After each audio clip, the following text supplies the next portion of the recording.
Hello, everyone out there. That felt weird to say it that way. Welcome to the HP Podcast, episode number 353. Wait, is it 300 or 200? Oh my gosh, it's 300. 353. Yeah. God damn. That was a weird moment there where I almost lost 2 years of my life and didn't realize it. So we're closer to 400 than we were 300. That's crazy. That is accurate. Yes, that is crazy. That is math. That is how numbers work. I'm Ben. With me here today are the beautiful boys from the podcast of phantoms who happen to be attractive. First up is Brandon. Brandon's just looking at me like, shut up, dude. No, that's just my face. Bando, you're wearing that nice Bethesda shirt. I still have that shirt. But for whatever reason, mine was like printed slightly off center, and then it cracked over time and stuff. So now I don't wear it because it looks bad. But how are you doing? I'm all right. Yeah, I do enjoy this shirt. All the swag I got from back then, I would say with very few exception, is still good. A little bit too small. I'm a little bit larger and not taller, but larger. But I still wear it as an undershirt. You know. Do you still have that Rage 2 shirt? I do somewhere. I have not worn it in a long time, but I very rarely get rid of clothes, and it's a problem. I have one, but it is a adult medium. I walked in and they were like, "What size shirt do you wear?" I don't remember if I said XL or 2XL at the time, whatever. And they were like, "Okay, cool. We only have mediums." And I just looked at her and I said, "Then why did you ask me what size I wanted?" She goes, "I have no idea." And she goes, "Do you still want it?" And I said, "Yep." And then I don't remember if I gave it to my wife or it's just in the closet for some reason, like many of my old t-shirts that no longer fit. But Right. that was a funny one. Like, it wasn't like, "What size do you want?" Hoping I would say large and she could give me a large, or hoping I would say some size that she had. It was, "You can either have a medium or nothing, but what size do you want?" And I really took offense to that. Yeah. Maybe she just wanted to know. She was just like, "I'm thinking about buying you a sweater, man." Yeah, she was hoping you'd be a medium, and then she'd feel really good. But I'm okay today. I don't think okay. almost anyone has looked at me in the last 25 years and thought, "I bet he's a medium." I don't know, dude. It's all about perspective and a willingness to put on the shirt. No one cared about me until I put on the Rage shirt. You might not be comfortable, but you can put it on. Yeah, I'm okay. I took a nap. I took a nap today, early in the day, which was weird for me. Yeah, but you're up with plenty of time for the show, so that's good. Yeah, I took a nap. My therapy appointment was at 4, and I woke up at 4:10.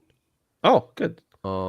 Did you get charged an extra $300 for being late? No, not this time. But literally, the only reason I was panicking was because I didn't want to spend money on something that I didn't do like I did last time. Yeah. But luckily, there's a little bit of a grace period, and somehow, but by the divine intervention, I did wake up only 10 minutes prior. But it's good. I made myself a nice dinner. I played a lot of Ark Raiders today. Yeah. I went to the grocery store. Very productive day overall. I really did want to get the dishes done today, but as it stands now, that's not happening. Yeah, it's probably a low priority. Like, you live alone, you can eat off paper plates. At this point in the night, the chances of doing dishes are like single digit. Yeah. Like at this time of night. Mm-hmm. Probably not happening. It's 7:00 our time, just for everyone's awareness. It's not like it's that late, Brandon. Oh, no, you don't understand. I do understand. I said single digits. I didn't say impossible. I said single digits. But aside from that, I'm fine, I guess. Yeah, I'm just fine today. David, how are you doing tonight? I'm good, thanks. It's good to see you. Good to see you, Brandon. Good to see people in the chat. It's I look forward to this night every week. Nice. It feels like I'm hanging out with the boys. Boys. I dread it. Oh my God. Not because I don't want to be here with you. I hate that it's over once it's done, you know? Yeah. We could just become IRL streamers. But we are kind of IRL streamers if you think about it. Yeah. But yeah, I've got an upgraded setup here. I've joined the 21st century and I have a second monitor. I had a second monitor before, but I had like my computer monitor and then I had like a separate laptop set up. And then when I was working, I had my work laptop. So I kind of was working off 3 different computers, but I've now got 2 monitors and I've mounted a big TV up right above me here. So, yeah, it's nice. It's, I shared a picture with Ben and I think he was just being polite, but he was impressed. No, I think your setup looks good. His response was, I need to add a 4th monitor. I'm like, Jesus Christ. 2 monitors it's enough for me. But yeah, it feels good. I feel productive. I'm going to be sending passive aggressive emails tomorrow at work in 4K. So yeah. You got 4K monitors? No, I don't. Oh, okay. I was going to say it sounds better when I say it like that. 4K monitors with your 1060 graphics card is probably not going to. It's funny. So I sent a picture to Ben, and I'm hoping he's going to be like proud and happy. And the first thing he says is, "Oh, good. Did you upgrade your PC?" And No, that's not what I said. The first thing I said was nice. That looks great, or something like that. I'm thinking about getting a new monitor mount and adding a 4th like ultra wide screen for my project management software, all that kind of stuff. I didn't explain all of it, but that's what I said. And then I said, what computer did you get? Because you were talking about buying a computer for, I don't know, 3-ish years now. Yeah. And you were like, it's the same computer. And I'm like, oh, okay. Yeah, no, it's just visually it's improved, but I'm still playing Deep Rock Galactic at 15 FPS. So yeah, beauty. And you got me thinking. I looked at video cards again yesterday and pre-builts. I'm just like, it's so fucking expensive, and it's confusing too. A 3090. I don't know what that is, but I think 50 is the current one. So 30 should be cheaper, but it's not. Yeah. Well, a 3090 is going to be significantly more expensive than a 5060. That doesn't make sense to me, But Dave, I've offered many times, and I'll offer again here in front of God and all our witnesses, that when you're ready, I will help you. Yeah. Yeah. Well, either way, your setup looked great. The reason I thought you had a new computer, I didn't zoom into the pictures, but I don't know if you had something sitting on top of the tower. You sent me a screenshot where you had zoomed in on I zoomed in on it to show you why I thought that. When I saw it initially, I didn't zoom in. That thing on top of my tower was my security painter's tape. So I have a daughter who loves buttons, and her favorite button in the whole world is the one that turns the computer on and off. So I have a strip of tape that she's now removed, and that's why it was sitting on top of the computer. But does she know she has to press it for 5 seconds to get it to turn off? No, she just press. And she pressed it, I think, 6 times yesterday, and then when I opened it up, I was in the Japanese BIOS, so... Wait, really? Yeah. I don't know how that happened, and I just hit enter to exit out of it, hoping that she hadn't actually changed the language, because the worst thing in the world is when you accidentally change the language on like your computer or your phone, because you have to learn the language, or get a new phone. The phone is a bad one, but I have accidentally changed the language on my computer before and been able to use my phone, like the translate app on my phone, to then view the screen and know what I was looking at. So it works. When I was in Germany for Gamescom for work, I pretty much every night in the hotel, I was pulling out because I couldn't figure out how to change the language on the TVs. I think they had it blocked out actually, but I would pull up my phone to be able to navigate the TV, and then I would spend like half an hour figuring out how to get to the right channel or a channel, and then realize that there's also no English speaking television in Germany.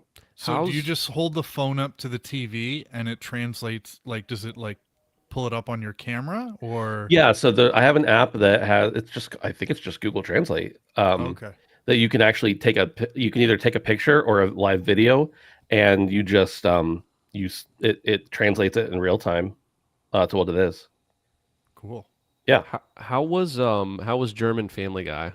Because that seems to be every time I'm at a hotel, there seems to be just like always Family Guy. Well, actually, what I was hoping for was a German, like something like that I've already seen, just to like watch it in a different language, or like some kind of stupid like Survivor or something, reality TV, where it doesn't really matter that much. Like I just was trying to go for the spectacle. I ended up eventually just plugging in my laptop and watching shows like streaming from directly from my computer through the HDMI. But yeah, I think I found like 2 channels, and they were news channels that were in English, and I was like, I don't want to watch the news. I want to detach from reality. I worked 13 hours today or whatever it was, those days. So yeah. When we were in Boston together, the day I left and you were at the show, I had about 2 hours to kill before I left for the airport, and I had to watch what was the Oceans movie with Sandra Bullock? Was that like Oceans 9 or something? No, Ocean's 8. No, Ocean's 8, yeah. So that was worse than watching something in a foreign language. So I would not recommend. Was it the all female cast for the Ocean's crew? And that's not why it was bad. It was just like nothing happened in the movie. Sure, Dave. Just nothing happened. I don't remember that movie. I know I watched it, so that should tell you something about it. But Oceans 11, 12, and 13, very simple. Yep. The plot's not exactly complicated, but I think they're solid movies. Hell yeah. Good movies. Not Ocean's 8, though. Yeah, Ocean's 8, I think I watched one time, and then I was like, I'm just going to pretend this one didn't exist. I don't remember hating it. It just wasn't good, right? The big difference between, like, this movie's so bad I hate it, and this movie's passable enough that I never wanted to think about it again. Dave, are our faces on the screen above you that you have to look up and see us? Or are you okay? No. I was thinking maybe that, like, I was going to give you like a walkthrough on multiple monitors. That seemed like a mistake. You guys are here. Okay. Chad is here. Yeah. Toronto Maple Leafs are up there. So, okay. Yeah. Nice. Well, this is the HP podcast. We talk about video games and televisions mounted high above your head. TV too high. TV too high. Do you have the sound on that, or does it come through your headphones? Like, are you running all 3 monitors? It's just muted. Are you running all 3 monitors off your computer? No. That's just a TV on a. It's just a TV. Yeah. What happened to the Blue Jay guys? What happened to those, Dave? Don't worry about them. I was so excited for you. Update me. No, they'll be back in February. Spring. Oh, okay, all right. February. Yeah. They just decided to call it quits, or I don't know. I don't. Nobody knows what happened in that sports competition. Yeah, it's just weird. Okay. Sorry, go ahead, Ben. If you want to help support us in our endeavors and our families and anything else, actually not our families, just us. Just the endeavors. Just the endeavors, really. You can go over to patreon.com/handsomephantom and sign up for as little as $1 a month to be part of our Patreon, get ad-free early access to the audio shows, or you can join us here live every Wednesday night at 7 p.m. Eastern for us to do the show live. You can also hang out with us for totally free in our Discord at handsomephantom.com/Discord. We appreciate having you there. We'll talk about all sorts of silly stuff, whatever kind of silly stuff you want to talk about. Boys, you want to talk about some video games? Let's do it. This first one is from the PlayStation blog. It says, cloud streaming officially arrives on PlayStation Portal today with new support for your digital PS5 games in your library. At PlayStation, we're always working to push the boundaries of how players experience games. Since the PlayStation Portal Remote Player first launched back in November of 2023, we've continued to evolve the device with updates like enhanced public Wi-Fi support and UX improvements. Last year, we also introduced the Cloud Streaming Beta, which allowed PlayStation Plus Premium members to access select PS5 games from the PlayStation Plus Game Catalog and Classics Catalog via cloud streaming without needing to connect to a PS5 console through Remote Play. Today, we're excited to share that PS Portal is receiving one of its biggest updates yet, starting in November 5th at 6 p.m. Pacific. Cloud streaming for PS5 games officially launches on PS Portal for PlayStation Plus Premium members, along with a variety of new features that enhance how you can play. It goes on to talk about more in specific games that may be included, etc. Also talking about a redesigned UI. But boys, I want to hear what you think of this. Kind of a pretty dramatic shift here. Dave, why don't you kick us off? Yeah, I remember when this thing came out, and my first thought was, is this Sony kind of dipping their toes into the waters again when it comes to the handheld market? Because obviously they went kind of all out with the PSP and then again with the Vita. And I think it's safe to say that both of those consoles, unfortunately, were failures. A lot of people love them. I had a Vita, and I thought it was a really cool piece of tech, but just didn't really seem to catch on. So, when the Portal came out... Why are you speaking in the past tense? Yeah, I don't know. Why would you get rid of it? I don't recall, but Killzone Mercenaries is a really good game. Do you still play your Vita, Ben? A couple times a year. Yeah, that's cool. I wish I had a Vita. But I did get rid of it. I probably used it to trade towards Division 2 or something like that. Is that I a think that's actually PlayStation Vita? exactly what happened. But anyways, so yeah, I think when the Portal came out, I kind of thought, okay, maybe Sony's going to actually try and do this again. And I felt like the Portal was a safe, like soft re-entry into the handheld market. But the more I've seen what they're doing with this device, the more I think that maybe this is their return to kind of handheld. And I don't know whether their strategy has changed, but I think the way that they're kind of leveraging new technology means that they're able to do this in kind of a less risky way. Because, I mean, if you look at the investment that was required for the PSP, like it needed its own software. And the same thing with the Vita. Whereas the Portal can leverage the software that's already on your console and just kind of be a streaming device. But now, you know, with updates, it's able to actually stream not only from your device, but directly from the cloud. So I think it's cool the way they're kind of using their own service environment to enhance the uses of this thing and make it more attractive. I quickly looked at sales numbers, and it looks like by the end of last year, it was around 2 million units sold, 3% attach rate. I don't know if that's good, but lifetime Vita was, those numbers are hazy too, but I'm seeing like 10 to 15 million. So that's like, I don't know, 15 to 20% of what the Vita sold with much lower investment. I think this thing is going in the right direction. And the other thing that's important to note is you pretty much need a PS Plus subscription to use this thing. The new cloud streaming technology, you definitely need PS Plus to take advantage of that. So from Sony's perspective, they're moving something that pushes not just console sales, but also PS Plus subscription. So I think that's a win for them. But when you have something that's sort of appreciating in functionality, I think from a user standpoint, it's definitely a good thing too. So I'm glad to see this thing doing well. I think when it first launched, I was kind of like, I'm not too interested. But the further we get away from this thing, and I've kind of experimented with mobile gaming and stuff like that, I think I might be interested in something like this. It looked like a monstrosity too when it launched, but now that I've seen it in person, I'm like, okay, that is a cool looking handheld. So I don't know. I might be interested in this a little bit further down the line. But yeah, Brandon, have you ever thought about getting a Portal? I don't think it's for me, but I think this is a really good step in the right direction for Sony as far as the Portal goes. I wouldn't be surprised if we see an increase in sales after this announcement. I feel like the added benefit of being able to stream the game, not just from your PlayStation console, but period, is another enticing factor to draw people in as we come into the holiday season. The rise of handheld is something that cannot be argued. And I think even if the launch at 2 million units, I'm assuming underperformed to what they were expecting unless they set their expectations low, I do think this is doing nothing but adding value to something that they've already put all of the cost into. And unlike something like the ROG Ally X, they don't have to pay anybody to take a cut of them making it. Sony is making this. So it's really all greenbacks for them. They're inviting people back into their ecosystem by needing the PlayStation Plus 2 stream.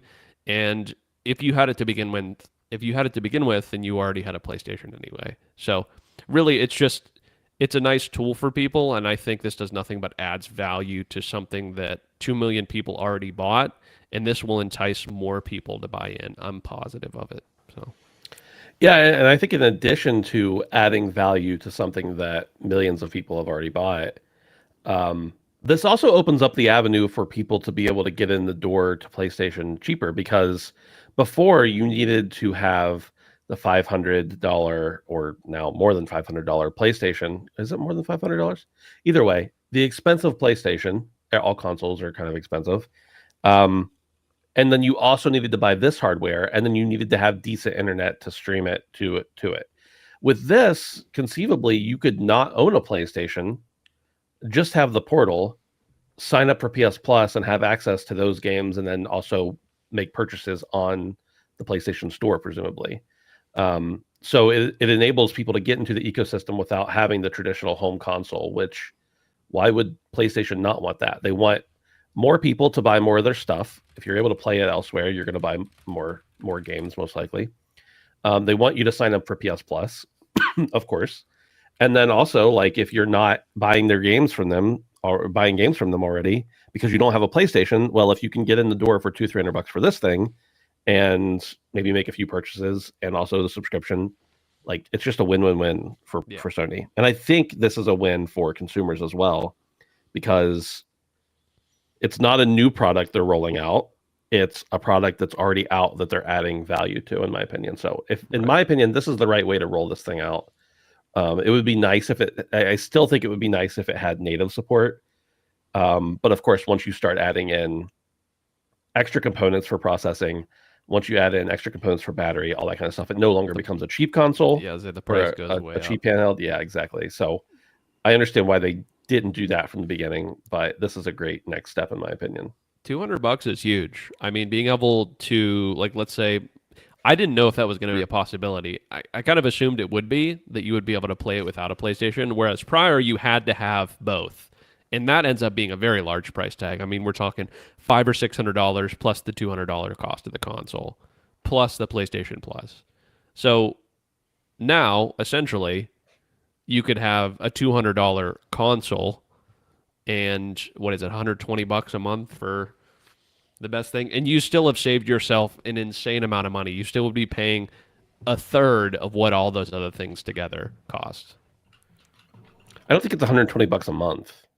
Maybe not for the base one. I know it's fucking expensive. It's like $80 a month or $80 a year, I think. Something like that. There's a big difference between $80 a month and $80 a year. PlayStation Plus Premium is $160 a year for the highest tier. Right. So I'm saying, like, regardless, you're paying a third of the price to be able to play in the ecosystem. Right. Yes. Sure. Yeah, I think it's a win-win. It's still probably not for me, mostly from the perspective of, well, maybe this also pushes people to buy digitally, right? If you're somebody who prefers physical, but you have a PlayStation Portal, and you're like, well, if I buy the game digitally, I can also play it on my Portal. Like, that's another sway, that's another cut that Sony doesn't have to give out, etc. Not that the market isn't already headed in that direction towards digital, but it kind of makes the decision a little easier.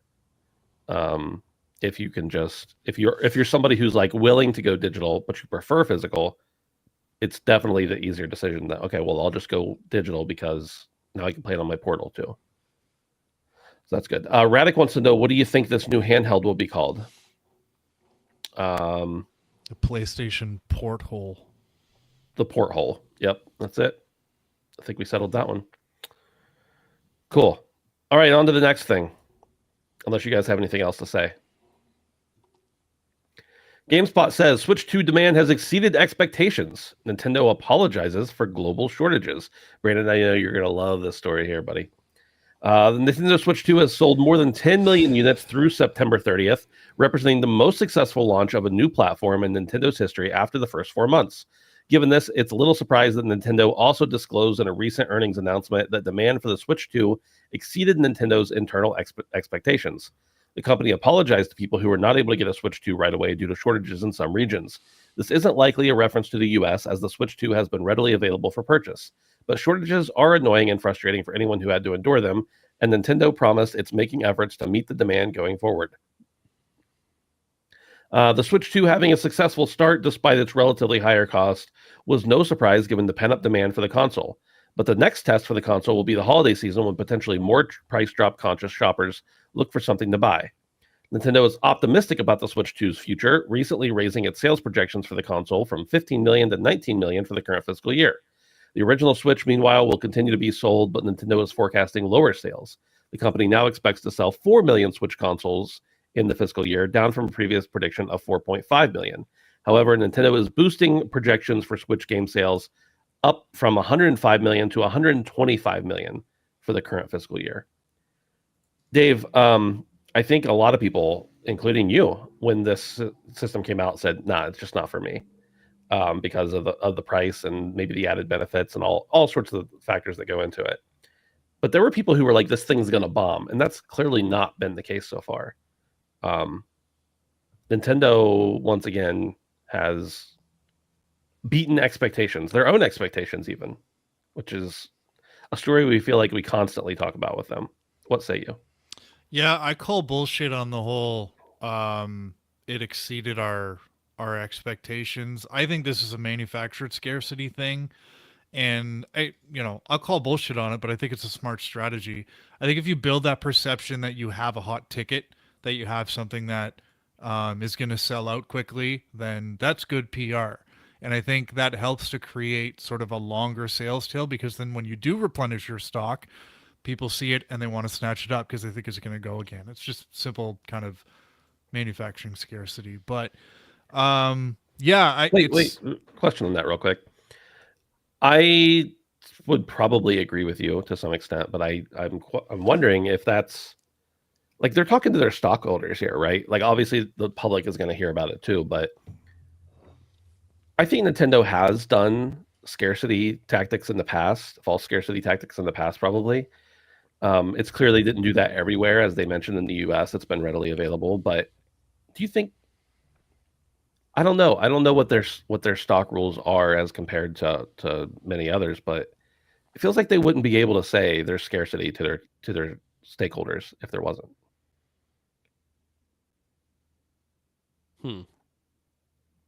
Dave is mute. Yeah, I mean, kind of where I stand on this is, it's going to continue to sell, right? It's Nintendo. I think I'm actually going to take a stand, and I think I've decided that regardless of whether a From Software game is coming out exclusively on this platform or not, I don't think I'm going to get this console. I just don't want it. I don't like Nintendo.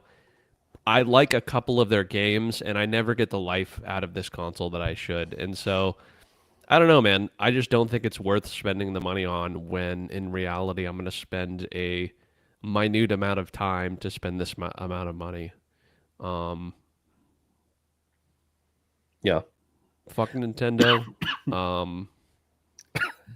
I have a Switch too, and I've had it since launch, and the amount of hours I put into it compared to how many hours I put into my Switch 1 is very small, which kind of stinks. I just don't think there's much of a reason to get it, to be honest with you.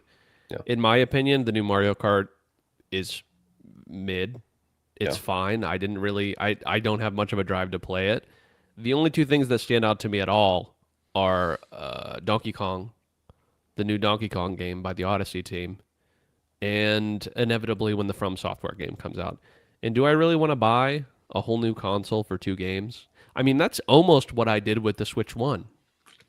All the other games that I have for it, I've only played a little bit. I've played 2 games mostly on that game, Mario Odyssey and Breath of the Wild. That's what I played on that console. I have other games, but they didn't get the time, and I'm just not interested. So, not to be a Nintendo apologist, but that's not Nintendo's fault, right?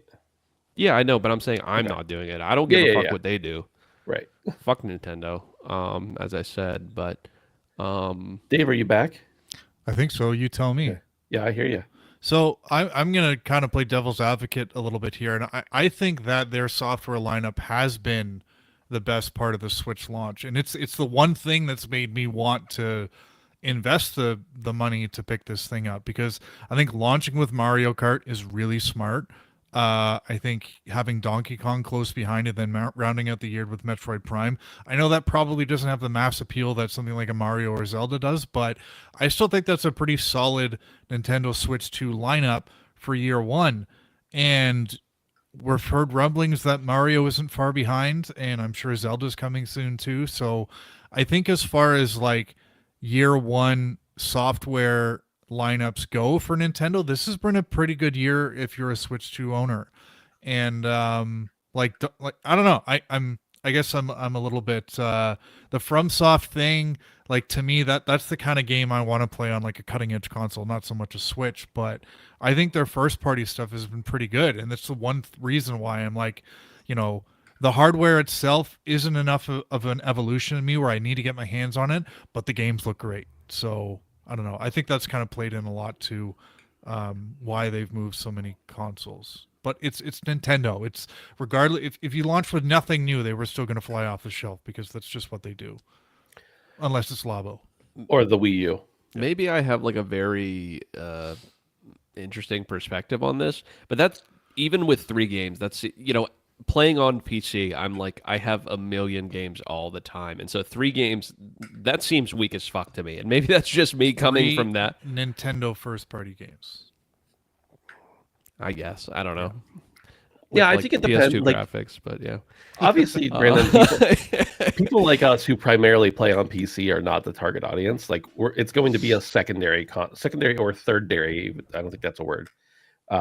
Platform for us. Obviously, there's a wider berth, but like the people who play Nintendo, play Switch as their primary console, they have plenty to play on the Switch too. Tons of improvements for games, multiple first-party games that have been great, and a ton of third-party stuff going to the console. So I don't think, obviously, for someone like you, as you've clearly stated, and honestly, someone for like me who shouldn't have bought it, but I did because I wanted to, and I'm happy I did. But I don't think the console's for us primarily. Like, they don't expect us to buy it to be our main gaming machine. People whose main console is the Switch are 12 or female. So Or not allowed near schools. No, you know what? There's a guy who hangs out in front of the McDonald's every day in my town, and he just sits there and plays a Switch on his scooter. Or and he's at autistic, least yeah. 40, so that guy, he's in the audience too. Ash has an interesting question. The FromSoft game on the Switch, is that been confirmed as a timed exclusive, or is it staying on Switch? I think from everything we could see, I think it's exclusive. Damn. Yeah. I don't know. Yeah, I don't know for sure if it is or not. I think that if it is a timed exclusive, that usually doesn't get revealed till after it launches. Right. Yeah. Yeah, good point. So They've not said. I would be surprised if it's fully exclusive, but like if You're right. Nintendo's going to Sponsorship. hand them a bag to be a timed exclusive, they're probably also going to have some messaging behind that of you can't talk about where else this is going to be until later. well, does it also depend? I mean, they did that with Sony, and then Sony kept the IP. Is it possible that Nintendo could have done something like that as well? I think the days of publishers or platforms keeping IP without also buying the studio is gone. I don't think that's happening anymore. At least not as widespread as it used to. Like maybe there's some isolated cases, but you can't really get away with that anymore. Depends on the size of the bag, and Nintendo has Yeah. a big, swangin', stinky bag. I think that if the bag you're getting is big enough to buy the studio, then maybe people would consider it. But there's especially FromSoft. FromSoft could have gone to anybody that they wanted to and been like, we have a game, we want to make it exclusive on your platform for the right dollar amount. They didn't have to give the IP if they didn't want to, in my opinion. Yeah. So, whereas with Bloodborne, they were probably it was much more common practice at the time, but also Sony probably offered them an amount of money so big that they were like, well, yeah, of course we're going to do that. What's it going to hurt us? Nobody's ever going to care about a Bloodborne 2. And then here we are. Damn. Can we not talk about this anymore? Moving on. This comes from IGN, and it says Obsidian knows whenever it announces a new game, everyone asks about Fallout New Vegas 2, but it loves making original IP and sequels to them. Quote, Obsidian says, this is the same paragraph again, Fallout Season 2 is set to hit Prime Video this December, and while Bethesda has a new Fallout New Vegas bundle up its sleeve, there's no word on a Fallout remaster or Fallout New Vegas 2 to capitalize on the surge of interest in the franchise. Obsidian is, of course, the developer of the much-beloved 2010 RPG Fallout New Vegas, so fans often wonder whether it will return to the setting for a sequel, especially given it's owned by Bethesda parent company Microsoft. Obsidian has focused on making brand new games, and it's rather prolific in doing so. It released Grounded 2, or at least Grounded 2 came out this year, Fantasy RPG Avowed, which came out this year, and Sci-Fi RPG The Outer Worlds, which The Outer Worlds 2 came out this year. Pentiment, which came out last year, was another brand new game, although I wouldn't expect a sequel to that one anytime soon. In an interview with The Game Business, Obsidian's VP of Operations Marcus Morgan and VP of Production Justin Britch touched on the fan calls for a New Vegas follow-up, but pointed to its work in establishing new franchises as, quote, joy, end quote. It goes on to talk more about this, but boys, two things I want to talk about here. One, if it the whole idea of like not just revisiting the well and if that's cool or not. And two, um, why is Microsoft failing so hard when they have this gigantic IP rolling out with a new season for the second time and they have not announced anything new for Fallout? That is insane to me. Dude, Obsidian should not be the people that make New Vegas 2. I think it's a shell of the company it used to be. Avowed was a flop. Outer World 2 was a flop. Wait, what? Flop. Dude, It got great reviews. Look at the numbers, though. Really? I haven't looked at it. Look at the numbers, though. Look at the concurrent players. They were flops, and they underperformed immensely, both of them, because nobody wants to play them. And even if they are decent games, nobody's buying them.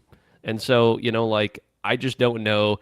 That's a tough position to be in because you go to a studio that I don't want to say it was made by that game, but that's kind of their creme de la creme. Their like shining star was New Vegas. Everyone when Fallout 3 and 4 came out, they're like, "Oh my god, it's not as good as New Vegas." You have all that hype behind it, and when you have, the rest of your games doing middling at best, sales-wise, why would you want to then put your like shining star? Why would you want to tarnish that name? I see why they wouldn't want to do that. I just don't think it would be advantageous for them to do that at this point because in other ways, in new IP, I feel like they've not exactly proven themselves, at least not in a way that people are willing to spend money on, which is the only reason that they make games anymore, especially now that they're under the umbrella of this mega corporation. So, yeah, I just don't think they have the chops. I think most of the people that actually cared about that stuff and made the games back then are long gone and onto their own independent studios. That's what ends up happening.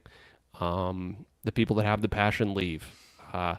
And yeah, I just don't think it's a good idea for them to do this. And it would be better suited for them to have something new in the hopes that it doesn't get compared to the old stuff, even though it always will.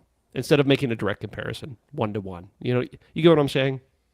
I do. I also wonder. I'm totally reading into their thoughts based on my own insecurities, but I wonder if it's a thing like, well, we don't want to make a new one because what if it doesn't live up to the old one? That's what I'm saying. Yeah. And that's exactly what I'm saying. Like, they don't have the talent. Like, if they had the talent, if the games were that good, people would be talking about them. People would be buying them. Games like Escape from Duckov, like, are this single player ridiculous duck game that's like Escape from Tarkov has more concurrent players than like Black Ops 6 right now or something. You know what I mean? So like it just has to be good and it has to be quality. And if people aren't buying the game, it's for a reason. Word of mouth is huge. A couple good reviews from IGN, the people that you essentially give free games to. I'm not saying, it's not always unbiased, but I don't know. I just think that they're not the ones to do it. And I don't know that anybody is. Dave? So I think the simple solution here is to have an Oblivion-esque remake for Fallout New Vegas. I think that game is old enough where it could desperately use kind of the treatment that Obsidian got and be really, really well received. And I think it would kind of align well with the TV show and stuff like that. But I do wonder, like, logistically, even if Obsidian wanted to remake or make a sequel to Fallout, didn't they kind of have a falling out with Bethesda? And wouldn't Bethesda need to give them the kind of right to make that game, or would it all fall to Microsoft now? Or that was kind of the weird thing to me. I think there was a little bit of a falling out, but technically, I mean,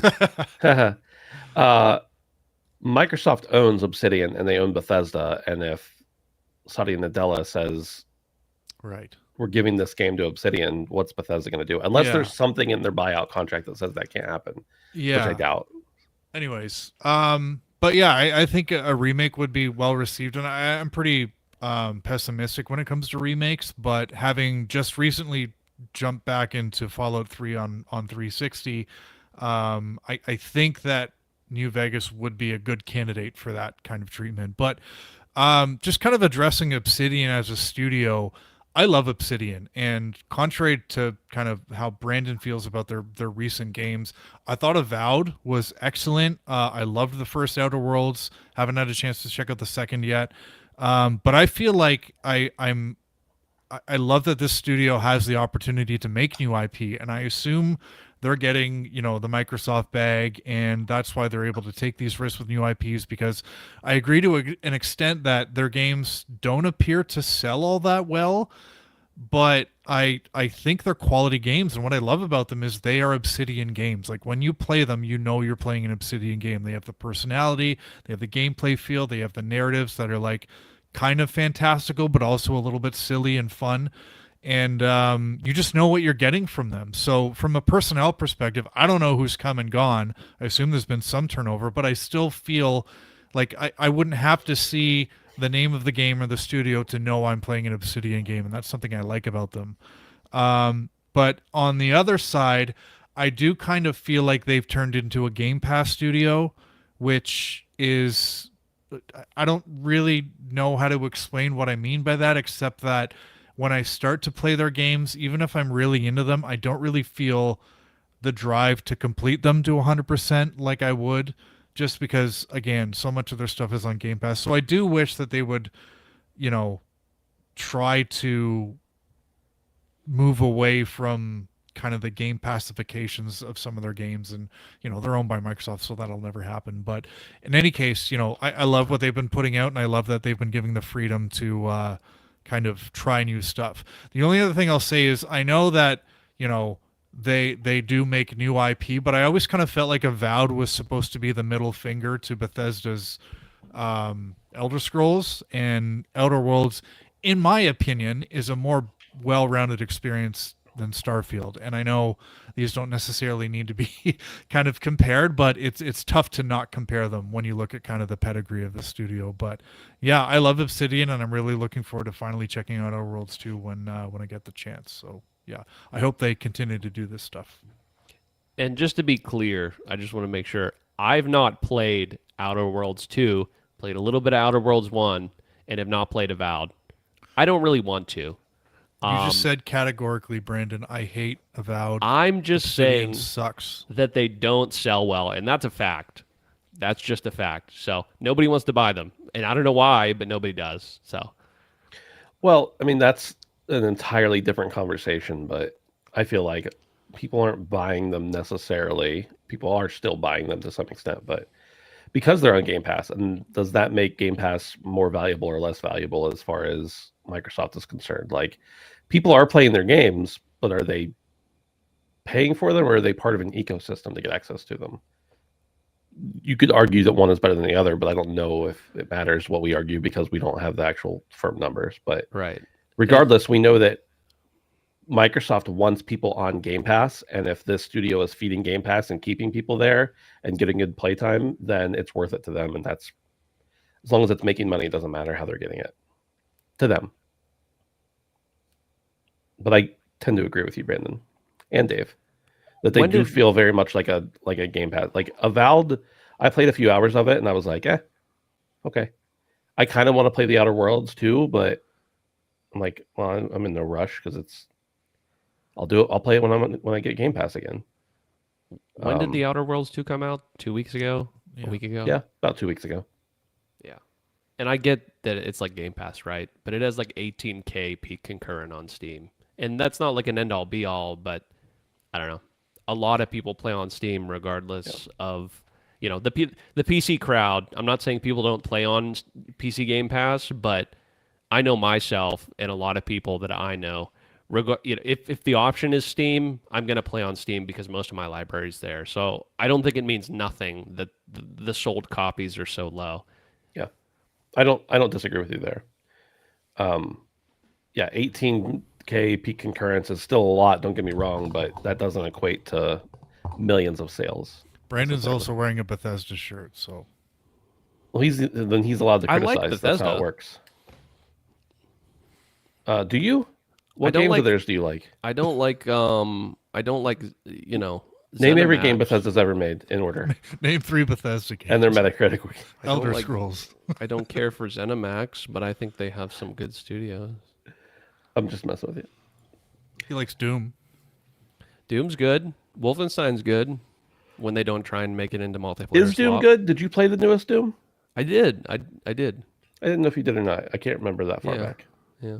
That was this year, wasn't it? That feels like 2 years ago at this point. It really does not. When games release that early, Yeah. when did that release? March? Shit if I know. I think it was after Expedition 33, which is weird to think about. It feels like forever ago. Expedition 33, I think, was April, maybe. So it might have been, around there. That also feels like forever ago, in fairness. I think I'm just getting old. Yeah. On to a Nintendo story Brandon will like a little bit more. This one comes from Kotaku. It's called Nintendo's Messy Palworld Fight Takes an Unexpected Turn. Those familiar with Nintendo are likely aware of the company's litigious proclivities, and scoring a patent for summoning monsters and having them fight on your behalf, known as the 397 patent, was an essential victory in Nintendo's battle against Pokemon with Guns survival game Palworld. Patenting a new mechanic is nothing new, but this particular patent had been regarded by many as absurd, and acquiring it hasn't exactly been the victory the Pokemon company seems to have been hoping for in its quest to deal Palworld an irreversible loss. Joining the chorus of folks saying this is silly is Trump nominee John A. Squires, director of the United States Patent and Trademark Office. Squires has highlighted 2 older patent applications from Konami and Nintendo as prior art that might invalidate Nintendo's claim to owning the concept this particular patent focuses on. As a result, Squires has ordered the merits of the controversial 397 patent to be reconsidered. Some, such as game phrase Florian Mueller, are describing this move by Squires as a major loss for the company. As Mueller notes, Squires has not ordered the patent to be yanked. Re-examination orders, according to Mueller, can result in a patent being upheld. But this specific Pokemon case seems unlikely to be one of those situations. Nintendo has 2 months to respond to the re-examination, and in that time, other companies are free to challenge the merits of the patent as well. These days, it feels hopeless to expect any sort of fairness or equitable decision-making to come out of the federal government, but it seems like, at the very least, Nintendo's power grab might be reined in. Brandon, I'm going to let you just celebrate for a minute. This isn't a loss for Nintendo yet, but it's not a win. Yeah. I think this is a step in the right direction. We talked how tricky it is to try and patent something like catching a monster in a ball. The implications and the snowball effect from that could be massive. And they certainly weren't the first people to do it. Pokemon was directly inspired from things before it. What was it, like Shin Megami Tensei? Does that sound right? Yes. Sounds right, but I don't know if it is. So, like, you have to have irrefutable proof that you are the first person to come up with this concept and have it not be broad enough. So this is a huge win. I hope that the courts continue to see kind of what Nintendo's doing, because what they can essentially do here is they can keep amending this and getting it retried.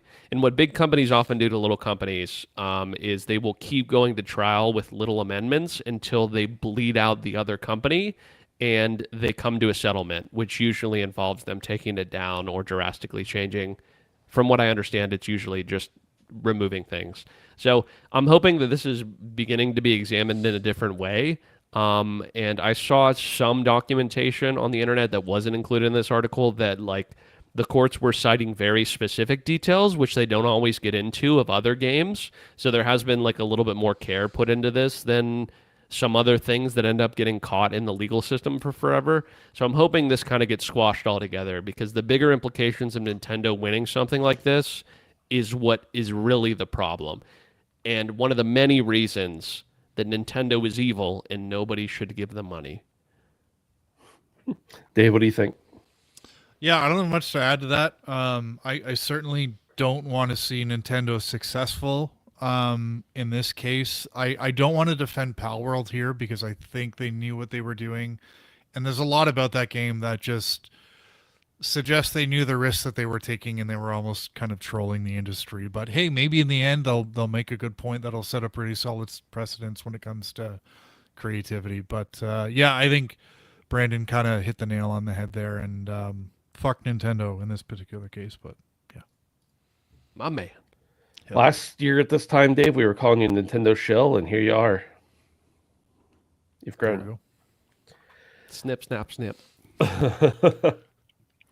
Let's talk a little bit about what we've been playing. Dave, I'm going to let you go first.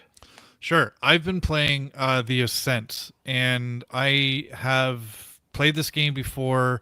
When I got my Series S, it was the first game I played, and I bought it again because it came out on PlayStation a while ago, but it was on sale for 8 Canadian loonies. That's 4 Canadian toonies. And I think it's on sale on Steam too for like $9 Canadian, so it's like 80 cents. This game is fantastic. It's going to be one of my favorite games of the generation for sure. And now that I'm experiencing it on PS5 versus Series S, I'm really like just kind of blown away. Visually, it's such a stunning game. It's a twin stick cyberpunk shooter is the best way to kind of describe it. It's very grungy. It's very raw. There's lots of loot that you collect and upgrades and all that kind of stuff. It's got an unbelievable soundtrack that is just so perfect. If you're into cyberpunk or anything like that, like even just go on Spotify and listen to the Ascent soundtrack and you'll kind of get what I'm talking about. But even further than that, the sound design in this game, like it's like Doom, where it's one of those games where you have to play with a high quality headset just to kind of really get the experience. But I'm gonna go for the platinum because it's a short platinum, and I think this is the kind of game that deserves it. Couple knocks against the game is just like navigation wise, it's a little bit tricky. Like you have like your mini map is more of a radar, so I'm constantly like spamming like the shortcut that shows like the route you have to go to get to your objective, or opening the map because that's where all the detail is. But you know, those are kind of like minor gripes because the game itself is just so fun to play. And yeah, at that price, like it's if you like twin stick shooters, if you like cyberpunk stuff, if you like really cool music and games, then I implore you to check out The Ascent. And I hope we get a new game from Neon Giant. I think they are working on something new that they haven't revealed yet, but that should be coming soon because I think this is a really, really talented studio. And yeah, I'm loving this game, and I'm really glad I've come back to it. So, Dave, I was going to suggest we play sometime, but it doesn't support crossplay between Steam and anything. that So, sucks. Yeah. sorry. Oh, and there's DLC too. But yeah, that sucks. Yep. Buy it on PlayStation for $8 Canadian then. Then you got to get PS Plus. I have it still. I forgot to unsubscribe. I mean, no. it's... I Then wanted it. Ben would have to get PS Plus. Oh, right. Yeah, I wouldn't do that. Not right now. Brandon, let's talk about Arc Raiders. Yeah, man. Holy shit. So what was it? 2 weeks ago, I tried literally 2 matches of this and was kind of unsure about it. And then, you know, everyone was hyping it up. Everyone was talking about how good it was. I wasn't quite sold yet. But what I can confidently say that is tomorrow the game will have been out for a week. And I've logged 30 hours. I've had a lot of days off, but I have absolutely been infatuated with this game. The gameplay loop is super fun. I've always wanted to try an extraction shooter. The closest I ever got was Call of Duty DMZ, which is a laughable comparison to a game like this. Everything about it speaks to me. You know, being able to play with your friends. The single player actually, well, quote unquote single player, when you play solo, it's actually incredibly enjoyable as well. Just kind of the way you progress in the game, the resource collecting. It's really cool in the whole aspect of the PvE being such a large threat in comparison to most games of this genre. Really adds a really unique and interesting dynamic to the gameplay because oftentimes it's more advantageous for you to be more concerned with killing the computer than killing somebody else. So that adds definitely a different dynamic than I've ever seen in an extraction shooter. So much more casual in a lot of ways that I've seen. I think the whole sweat levels are going to continue to ramp up, and I feel like I've already seen that in the first week. The past 2 days have been a little bit more aggressive with the PvP than towards the beginning, but the numbers are really well in this game. There's been very few issues. I can't tell whether I'm having an issue with my internet or it is server problems. I know they're kind of getting slammed right now, but the servers were down for a couple hours the other day, but they did give um, some premium currency, and I think a backpack for that, which was nice and unexpected. I think it was only down for like 3 or 4 hours, but yeah, man, it's really, really, really great. I'm enjoying it so much. I'm gonna be playing it right after this. So yeah, I love it. I love it so much, and it's awesome to me that it's equally as fun playing with my friends as it is playing solo. And from my understanding of it is when you queue in solo, you have a higher chance of getting queued with other solo players, which is nice. Because when you're by yourself, you have a lot more to lose and a lot more wiggle room for. You have a lot less wiggle room to have failure creep in. So everyone's a little bit more cautious and a little bit more willing to be friendly. And being friendly is actually what I strive to do on this game, even though it seems kind of counterintuitive. But I've had a lot of really interesting and kind of heartwarming, wholesome experiences so far. A lot of bad ones, but heartwarming ones nonetheless, which I wouldn't expect in a game like this at all. So, Brandon, I've also been playing this game and have some stuff to say, but I want to kind of interview you a little bit to bring out more about the game too. please, please, please. Because you've got a little bit more hours in it than I do. Talk to me a little bit more about why this game is fun solo when it's meant to be, well, not meant to be, but primarily a co-op or a team-based game.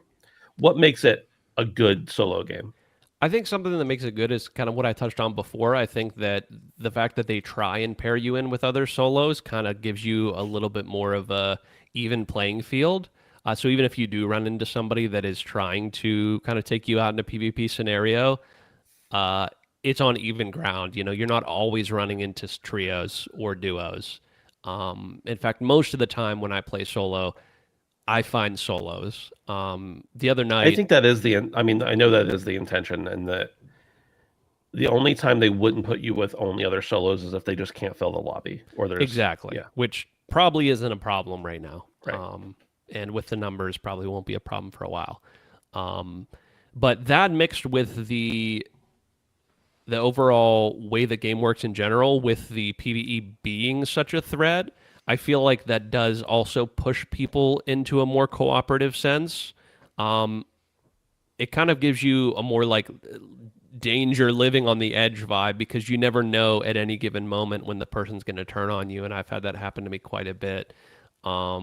So it even adds that aspect that a purely co-op game wouldn't add. That element of danger and like survival instinct that you have to have. Also, the whole aspect of how insane the audio is in this game makes solo play really fun, because you truly can creep around like a little sewer rat the entire match if you want to, and kind of, avoid conflict at all possibility. But yeah, solo play has been great, and it really does feel, unless you just truly do get wiped out by someone who's being a complete dick, there really is a solid sense of continuous progression, and they do feed you breadcrumbs. There is a system inside the game that will, upon its extraction, fail or not only will give you XP if you die every single time, which not all extraction shooters do that, but it will give you just general resources every time you leave or die, which is nice to kind of keep the progression going. So, Talk to me a little bit more about the PvE in the game. And in my opinion, this game is a lot different than many other extraction shooters, because a lot of games are extraction shooters, but they're really like you're going to eventually meet up and fight each other. In this game, I think you have to worry about the PvE sometimes more than you do the PvP. oh yeah, absolutely. That's like the most common part of the game, is that the environment is definitely more of an issue than the player. You can kill a player relatively fast, but a lot of the enemies in the game either swarm you with numbers or just have such a ridiculous amount of firepower that it really does pay sometimes to not fight other people. It pays to be quiet, and it pays to stay out of sight. And the AI is actually really good in this game. I feel like it's it's challenging, but not so challenging that it feels unfair. It actually is a very tense thing most of the time, which kind of adds to the excitement of each round to begin with. So I'll be interested to see how they continue. They've already said in the roadmap they're going to be adding new robots, which will be cool to see how they kind of continue to evolve the formula and how it will change up the way you play these matches. So, yeah, PvE in this game is huge, and is honestly probably one of the best parts of it. Tell me a little bit about the upgrades. Not only, upgrading your resources, but also upgrading your skill tree. I'm curious what you've done in your experience so Yes. far. Yeah, so stamina is also like stamina management is also a huge part of this game.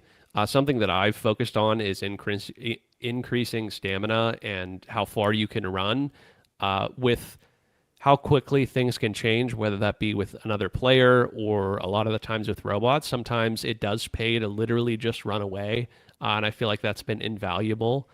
There's also a bunch of upgrades to, for instance, reveal what the loot is quicker, which is really helpful in, you loot a chest and then, from left to right, it will populate what's going to be in the chest. And upgrades to make that go faster are really helpful, especially if you need to look for a bandage in somewhere really quick when you're in the middle of a battle, or you hear a noise and you're just trying to see what's in the chest and you need to get out, right? There's also upgrades to, I had mentioned the sound. There's upgrades to making less noise when doing things, being able to loot things quicker.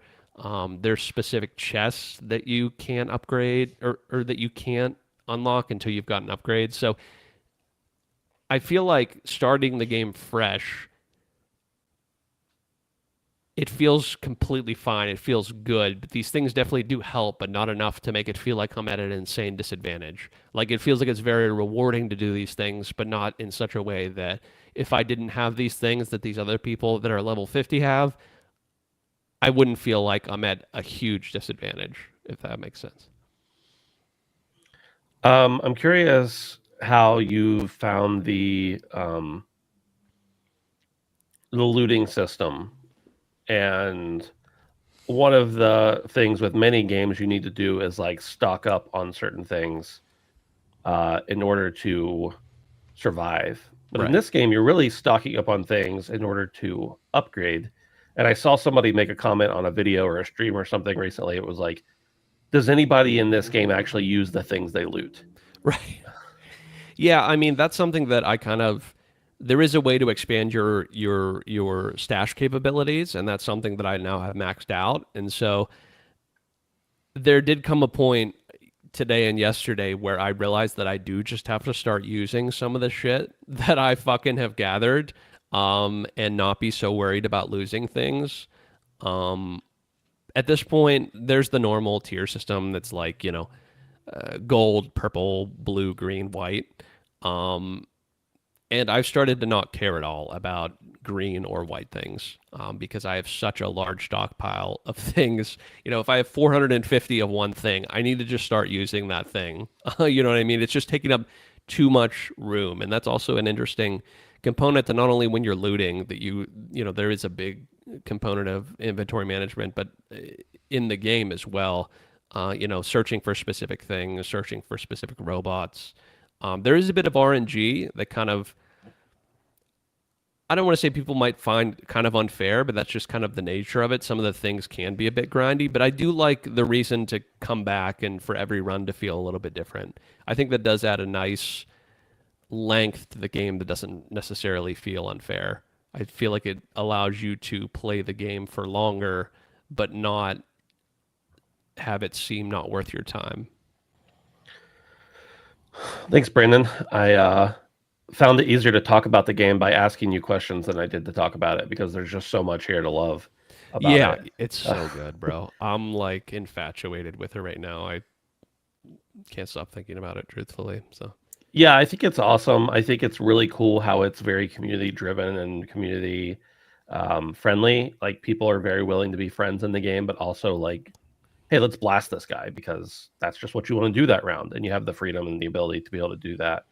I like the fact that it's like super wiki heavy as well because I just think that makes games like have longer tails when you can't figure out everything immediately and you don't know where to go for everything and all that kind of stuff. So that's a neat component to it to me. I have been a big fan of extraction shooters for a long time and have played a lot of them. And this is probably the best one I've ever played. Now, I'm not going to say it's the best game of all time or anything, but like as far as the genre goes, it's done everything better than the games that have come before it. And that's a lot to say because there's a lot of great extraction shooters that have existed. So that's really cool. I love the way the monetization works in this game. It is a paid game. It's a $40 game unless you're like me and you spent $60 on it. But it also, for at least for right now, and maybe I think it is ongoing, the Dex or the Battle Pass essentially is free completely. And you can claim things from it as you earn points in the game. The only monetization that's currently in the game past actually purchasing it is buying different cosmetics if you want to, but they give you a lot of decent cosmetics for free as it is. So I don't ever feel compelled to do so, even though I have like a bunch of in-game credit that I could because I bought the deluxe edition. So I'm really enjoying the game. I would echo pretty much everything Brandon said about it. I also just think about it all the time, wanting to play it. I haven't got to play as much as I want to, but it's really solid. Dave, are you going to boot up the 1060, get some fans on it, and play Arc Raiders with us? It's on PlayStation, but unfortunately, no. I've been watching a lot of it on Twitch, and it's probably not a game for me. But I'm glad to hear you guys are having a good time with it. Can I just say one thing I am appreciating about this game is from a UI perspective, I've seen this happen a lot over the last couple of years, where you take kind of, I don't want to say a drab looking game, but the color palette in game is kind of understated. But I like what a lot of developers are doing, where they're using the UI to inject kind of vibrancy into this game, and all of the key art and stuff with Arc Raiders is very like neon and stuff like that, which is like very contrary to what the in-game actually is. And I think that's kind of a nice way that developers are adding a bit of kind of visual vibrancy to an otherwise drab game. So I like that about Arc Raiders, but I'm enjoying watching people play it, but probably not for me. Why is that? Why do you think that is? It appears to be one of those run around a map, doing not a lot, and then dying, and then doing it all over again. That's the issue I had with PUBG. That's the issue I've had with every Battle Royale. I know this is an extraction shooter and they're different, but I've watched one of my favorite streamers play Tarkov for a long time, and watching it is entertaining, but playing it is either stressful or boring, and those aren't reasons I play video games. So yeah, I understand that. It is a little bit brutal when you like stock up with a full, really great loadout, or you have a bunch of good stuff, and then you end up dying and you can't take any of it back with you. But that's part of what makes it fun, is that sometimes you get to do that to someone else and take their stuff back with you. I definitely respect the approach, but yeah. Cool. Well, that's Arc Raiders. That's the Ascent. That's the show. That's all we've got to talk about. That's it. We appreciate everybody being here tonight. We appreciate everybody who listens on feeds later on, and all of our patrons. Again, patreon.com/handsomephantom for as little as $1 a month. We'd love to have you there.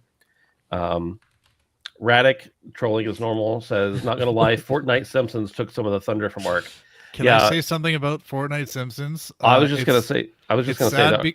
It's sad because when I first saw that, I just assumed it was Call of Duty. No. Because of the reskin. Yeah. But it turned out to be Fortnite, which is much more fitting, but good for them. I think Arc Raiders has really suffered with 300,000 concurrent players on Steam. On Steam alone. Yeah. But that update does look awesome. I love the fact that they have like just the Springfield map in there. That's pretty cool. All right, everybody. Thanks for hanging out with us. We appreciate it. And we will see you next time. Bye. Goodbye.